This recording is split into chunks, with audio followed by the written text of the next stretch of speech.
Coming up on Great Lakes Now, our region's maple sugar producers feel the effects of climate change. Everybody used to tap by the calendar. So now we just have to be ready when Mother Nature is ready. One Toronto company aims to push the transition to renewable energy. By building it, you're shutting down a coal plant or a gas plant, and you're enabling a lot of wind and solar. And news from around the Great Lakes.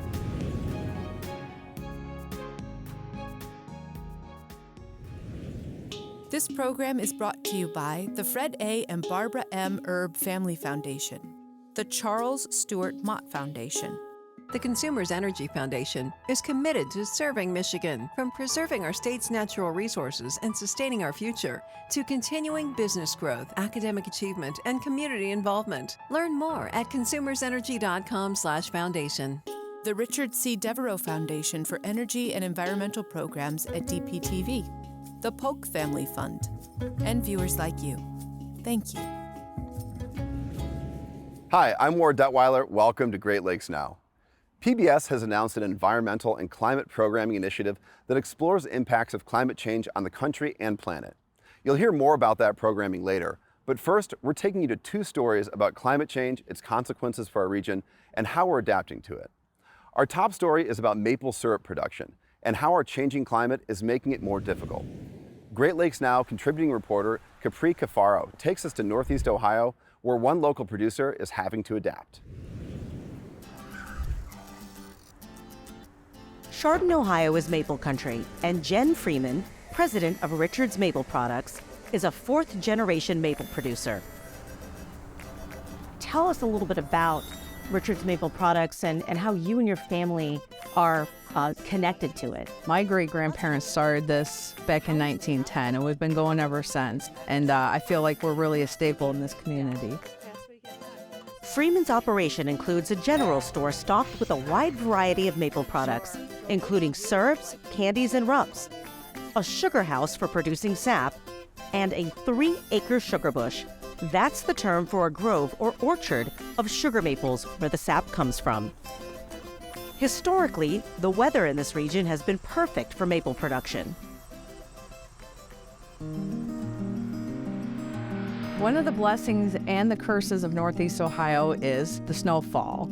Lots of snowfall gives us great maple production in this region. Snow insulates the ground, preventing it from freezing too deeply and promoting growth. Snow also provides moisture to the maple trees as it melts, which increases sap production. But climate change is altering weather patterns, and that's forcing maple producers like Freeman to adapt. What kind of changes have you seen when it comes to the conditions surrounding maple production here in this region? So some of the changes I've seen is everybody used to tap by the calendar. Every agricultural product used to be done by the calendar, and that has changed over the years to now we just have to be ready when Mother Nature is ready. Maple sap flows during thaws, but thaws are less predictable now than in years past. According to Adam Wild, director of the E-Line Maple Research Forest at Cornell University, Freeman isn't the only producer to notice the shift.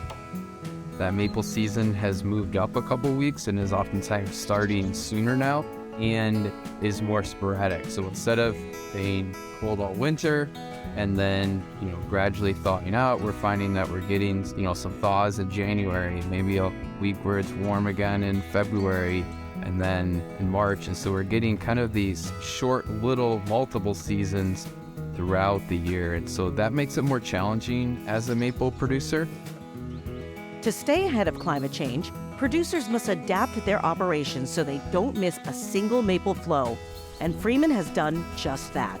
Unlike her ancestors, who collected sap using buckets and wagons, Freeman uses an efficient tubing system to connect 150 individual taps to a single collection point. If you look at it from afar, you might just think it's kind of like, plastic tape saying, okay, don't go in this part of the woods or something. You don't realize until you get up close that it actually is a tube, and it's pretty substantial as well. Right. It's all over the woods. There's 5/16 tubes that go from tree to tree. And then we've got 3/4 inch line that those all feed into. Right. Take it down to the one collection. The collection point is located here in the pump house. So what is this huge contraption here? I see blue tubing, and then there's a lot of mechanics in the shed. There are, yeah. So this is our little pump house. This is where all the sap from the entire woods collects into one central location. It's got a vacuum pump in here, a releaser, Yeah. and then it's got a little pump where it'll pump up the line and then go over to our 1,000-gallon tank to be held. According to Wild, the vacuum pump is essential in the now sporadic sap collection process, helping producers increase their yields even on days when weather conditions are less than ideal. And the vacuum actually allows us to draw more sap from the trees. It's creating a negative pressure at the tapple, so more sap will flow out from those pressurized trees.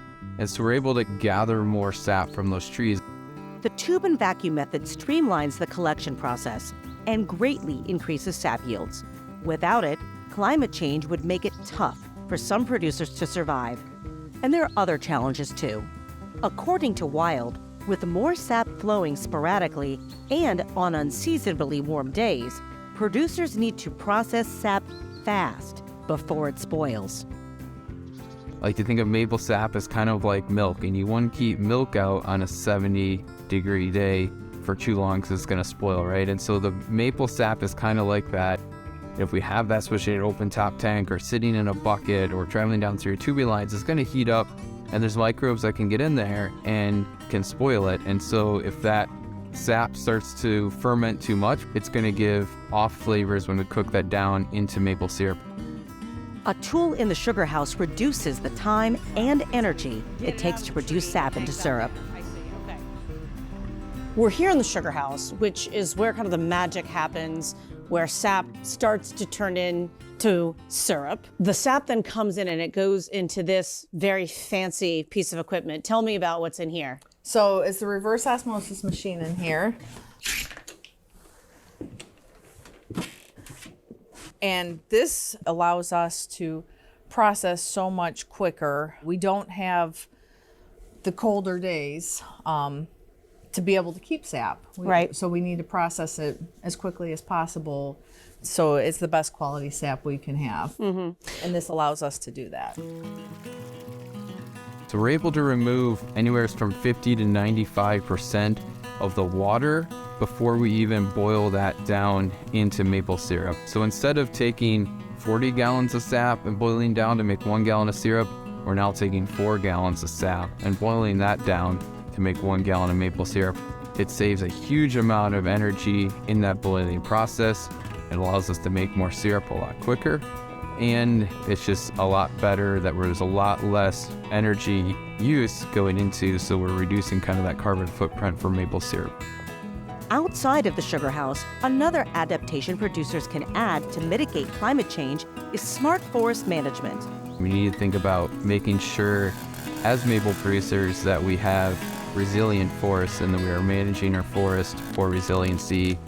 Creating a diversity of forest habitat is important. So we don't want a monoculture of just maple trees, that we actually want to encourage a diversity of different tree species beyond the maples. And so that is going to actually create a more resilient forest soils. When you have different species of trees and plants, it's going to bring in more diverse microbe species, which are going to create healthier soils.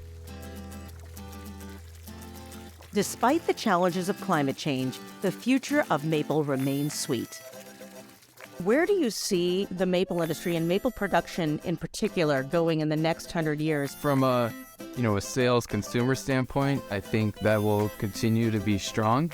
People are now recognizing that they want natural products straight from the source and appreciating that maple syrup is from that native ecosystem. We just need to make sure that our forests are actively growing and that we're also continuing to be better stewards, but I guess time will tell.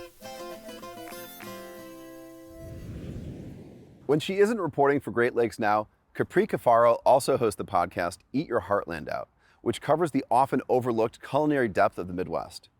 For podcast episodes focused on the Great Lakes region and for more about Great Lakes agriculture, visit greatlakesnow.org. As we make the transition to renewable energy like solar and wind, an obvious problem arises. The sun doesn't always shine and the wind doesn't always blow. But there's at least one technology being developed here in the Great Lakes region that could help with that problem. This scene is becoming more common across America. Wind farms. The U.S. Energy Information Administration says the massive three-blade wind turbines generate about 10% of America's electricity. Solar power generates about 3.5%. An increasing number of homes now have solar panels on the roof. Both wind and solar are renewable forms of clean energy that produce no emissions, but there's a problem with both. They're controlled by when the wind is blowing and when the sun is shining. That's Nate Blair, a group manager at the National Renewable Energy Lab. Blair says as existing power plants get old and need to be replaced, wind and solar can fill the gap. But their ability to produce energy is intermittent. So then the question becomes, how do we harness all that clean, renewable energy and store it for future use? Energy storage is a high priority for both the U.S. and Canadian governments. Gene Rodriguez is the U.S. Assistant Secretary of Energy over the Office of Electricity. He says one major goal is to solve the inherent problems posed by renewable sources of energy. What we're doing is finding solutions, cost-effective, long-duration, grid-scale solutions that will help us to better integrate these intermittent resources. And energy storage is one particular area of great promise, and we're looking at all kinds of technologies. Canada is also working on ways to harness and store renewable energy.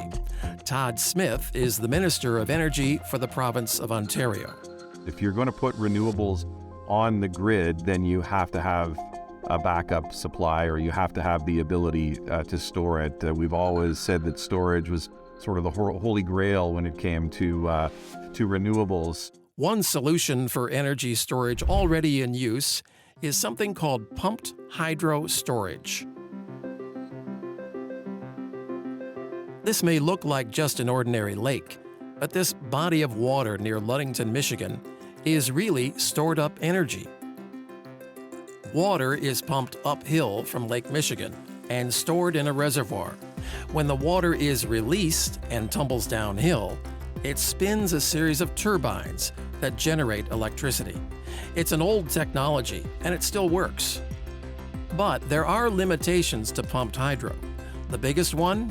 Just like traditional hydroelectric power, which is used extensively in Canada to produce electricity, pumped hydro requires very specific geography, a source of water with a nearby elevated reservoir.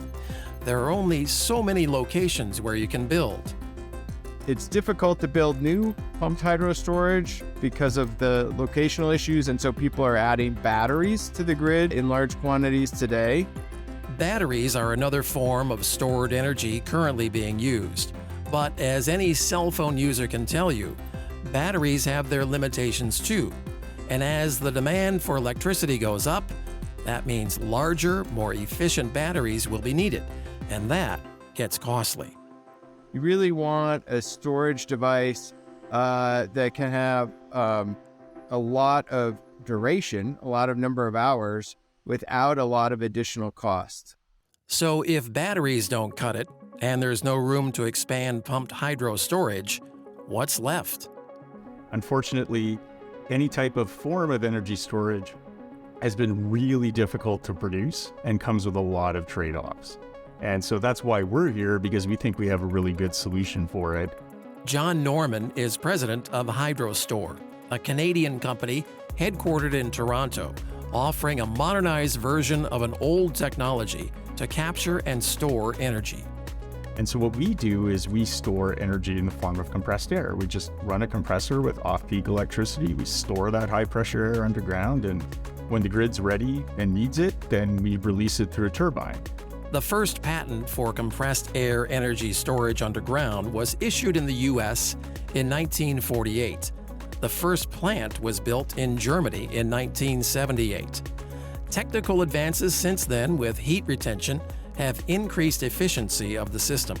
This HydroStore animation shows how the technology works. The system takes in off-peak renewable energy to run a compressor. Heated compressed air is produced. The heat energy is extracted and saved for later reuse. The compressed air is then sent underground and stored in caverns where it can't escape. The pressure of that air also displaces water, raising it up into a closed-loop reservoir. The air wants to expand and the water wants to fall, but that doesn't happen until power is required. Then the energy is released. The water in the reservoir is allowed to fall back underground, forcing the compressed air to the surface, where it's reheated and allowed to expand, and the expanding air rushing out of the system drives a turbine to produce electricity. The company's first such operation was built in Goderich, Ontario, near Lake Huron. But before that, the company had to convince investors it would work by conducting an experiment that used the power of Lake Ontario. So we came up with the idea of sinking giant balloons about, I guess it would be about 200 feet underwater. Curtis Van Willingham is HydroStore's CEO. These balloons were 30 feet high, 15 feet wide, and we did 6 of them. And then we had a plant connected with a pipe, and we would send the air out to be stored under the water pressure of these balloons and then fed back to the system on demand to reproduce power. The experiment worked. It demonstrated that water pressure alone could push air with enough force to spin a turbine on dry land and generate electricity. In turn, the company impressed investors who financed construction of the company's first plant in Goderich, which sits atop an old salt mine where the compressed air is housed many feet below the surface.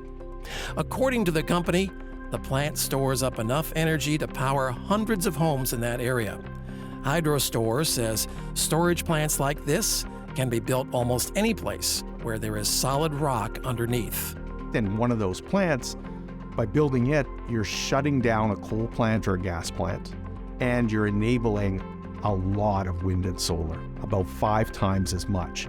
The company says that people who work in coal or gas-fired power plants can easily transition to compressed air energy jobs because the skill sets are basically the same.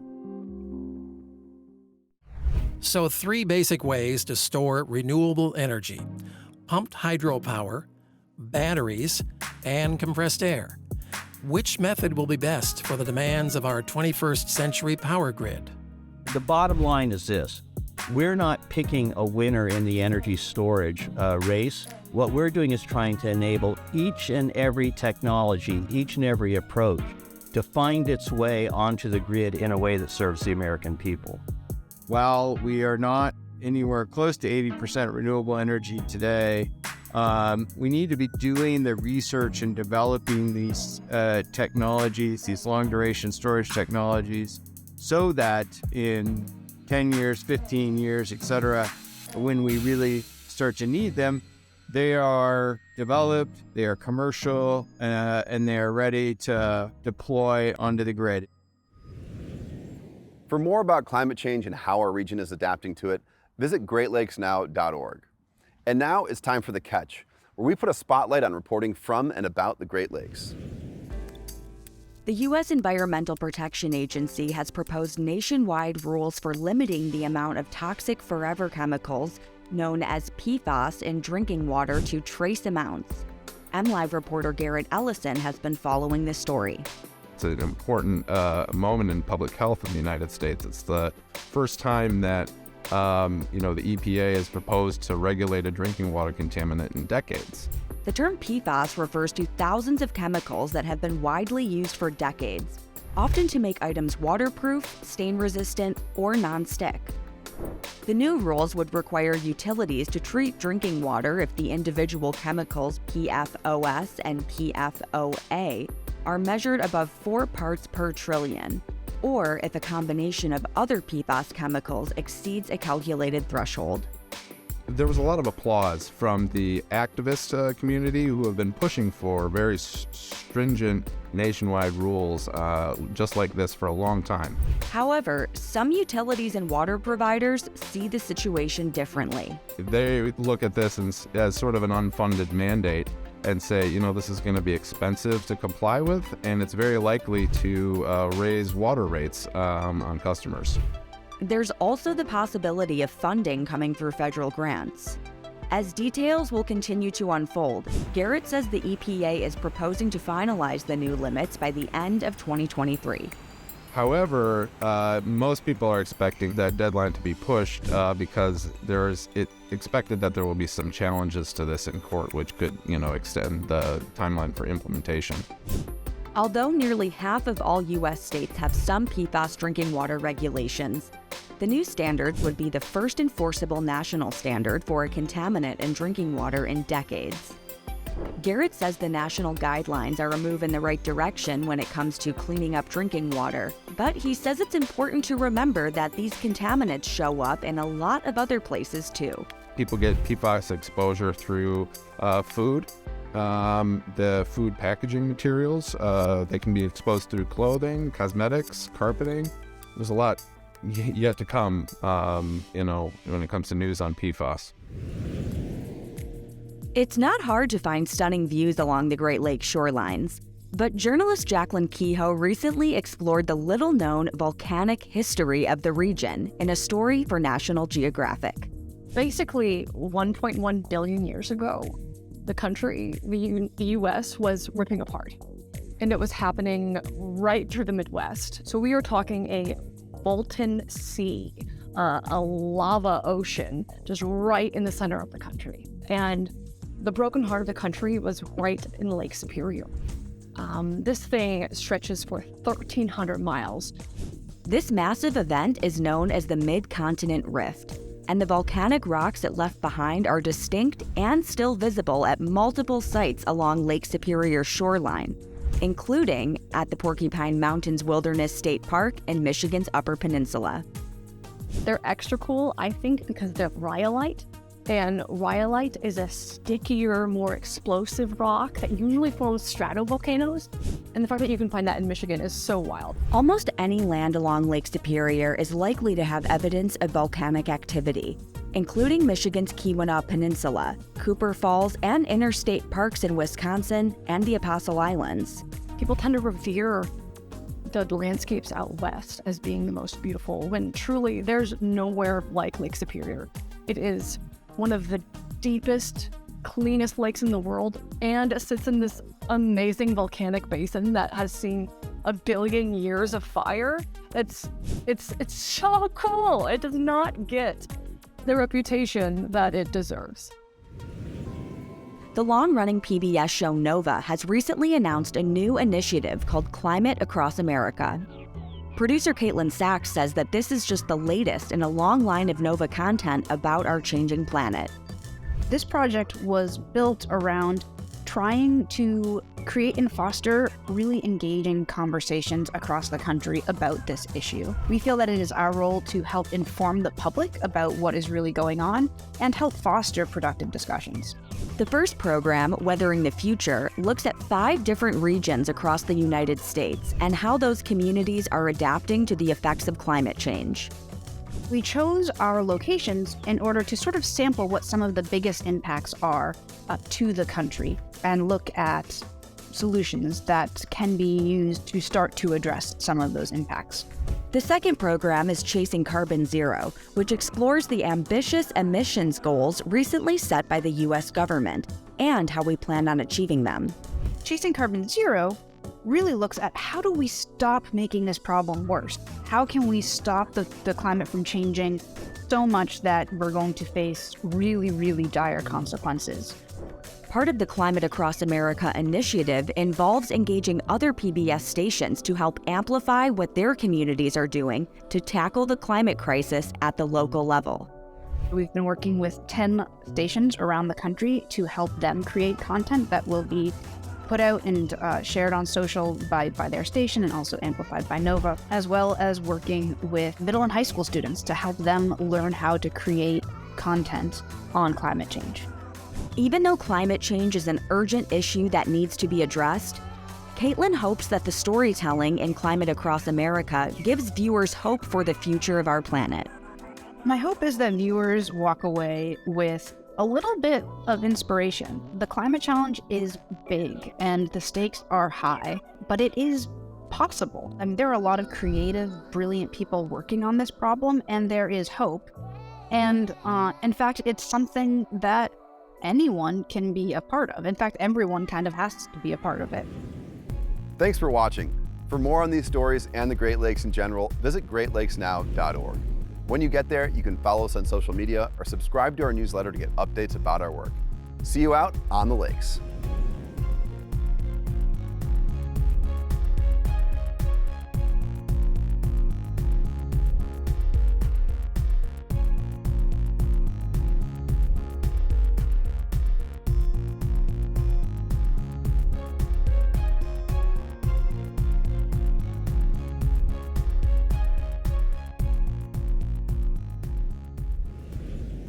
This program is brought to you by the Fred A. and Barbara M. Erb Family Foundation, the Charles Stewart Mott Foundation. The Consumers Energy Foundation is committed to serving Michigan, from preserving our state's natural resources and sustaining our future to continuing business growth, academic achievement, and community involvement. Learn more at consumersenergy.com/foundation. The Richard C. Devereaux Foundation for Energy and Environmental Programs at DPTV, the Polk Family Fund, and viewers like you. Thank you.